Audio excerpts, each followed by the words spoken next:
ஒருத்தர்கிட்ட இருந்து அடிச்சு பிடிங்க இன்னொருத்தரை கொண்டு வரதானே, இதுதானங்க கணக்கு. அதை தானே பண்ணிருக்கீங்க அந்த காலத்துல. அதான் பறையர்களுக்கு நடந்திருக்கு. பறையர்களுக்கு அதான் நடந்துச்சு. அப்ப கோயிலுக்குள்ள நீ வரக்கூடாதுன்னு சொல்லி அவங்கள விரட்டி அடிக்கப்படுறாங்க, அவங்க பிரச்சனைக்கு உள்ளாக்கப்படுறாங்க. இதுதான் நடந்தது. இதன் மூலமாக அவங்களுடைய தொழில் அவங்க இழக்கிறாங்க. முதல்ல தொழில் இழக்கும் போது அடுத்து அவங்களுடைய நிலங்கள், அவங்களுடைய வளங்கள், அதுக்கப்புறம் அவங்கள வந்து தொடர்ச்சியாக செயல்படக்கூடிய எல்லா இடங்களையும் அவங்களுக்கு செக் வச்சுட்டே இருந்தா எத்தனை ஜென்ரேஷனுக்கு அவங்க இருக்கிறத சொத்தை வச்சுட்டு பாதுகாத்துட்டு இருக்க முடியும்? கொஞ்சம் கொஞ்சமா உடைய ஆரம்பிப்பாங்களா? கொஞ்சம் கொஞ்சமா அவங்களுடைய பொருளாதாரத்தை இழக்க ஆரம்பிக்கிறாங்க. சோ இந்த டைம்ல வந்து ஏன் மித்த சமூகம்ல என்ன பண்ணிட்டு, எல்லா சமூகமும் அடிமையா தான் கிடந்துச்சு. ஒவ்வொருத்தரும் ஒவ்வொரு விதமா அடிமையா கிடக்குறான். படை சமூகங்கள் எல்லாத்தையும் அழிச்சிட்டு தானே இவங்க உள்ள வந்திருப்பாங்க. குற்ற பரம்பரையா பின்னாடி எப்படி ஆக்கப்பட்டாங்களோ அது மாதிரி ஒவ்வொரு சமூகமும் ஏதோ ஒரு விதத்தில் பாதிப்புக்குள்ளாயிருக்கு. ஏன்னா நம்ம அடி வாங்கிட்டு இருக்கோம். அப்ப ஒரு சமூகம் இந்த மாதிரியான ட்ராக்ல அடி வாங்கியிருக்கிறாங்க. புரியுதுங்களா?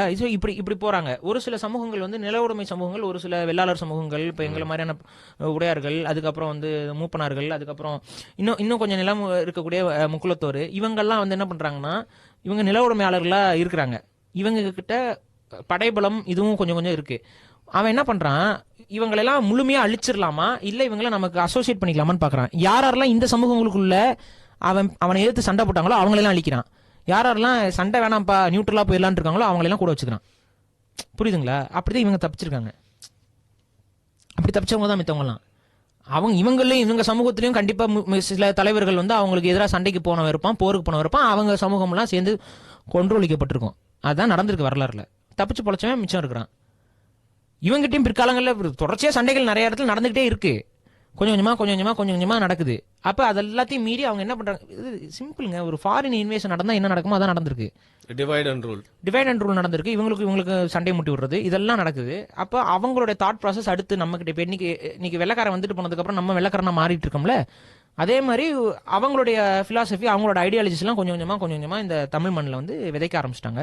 அப்ப பறையர்களுடைய டைரக்டான தொழில் இருந்து அவங்க ஓரங்கட்டப்படுறாங்க. அதே போல தேவேந்திர குல வேளாளர்கள் அவங்க விவசாய சமூகமா இருக்காங்க, பெரும்பான்மை சமூகமா இருக்காங்க. போர் காலத்துல வீட்டுக்கு ஒரு ஆளுன்னு கிளம்பி வந்து சண்டை போடுறவங்களா இருக்காங்க. இவங்களையும் டைரக்டா ஒழிக்கிறாங்க. புரியுதுங்களா? ஏன்னா இவங்க கூட சண்டை போடணும், இவங்க கிட்ட இருந்து நிலங்களை கையப்படுத்தி இதெல்லாம் அவன் எடுத்திருப்பான். நிலம் அதிகமா விவசாயம் பண்ணிட்டு இருக்காங்க, நிலம் வச்சுட்டு இருக்காங்க. அவங்ககிட்ட இருந்து நிலத்தெல்லாம் வாங்கணும்ல, அவங்க எப்படி அக்செப்ட் பண்ணிருப்பாங்க? இவங்க பெரும்பான்மையானவங்க விவசாய தொழில் தானே.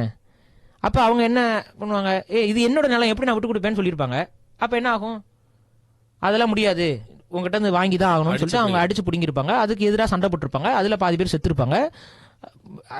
வேற வழியில வாழ்ந்தா போதும்னு நினைக்கிறவங்க அடிமைப்பட்டு போயிருப்பாங்க. இதுதான் நடந்துச்சு.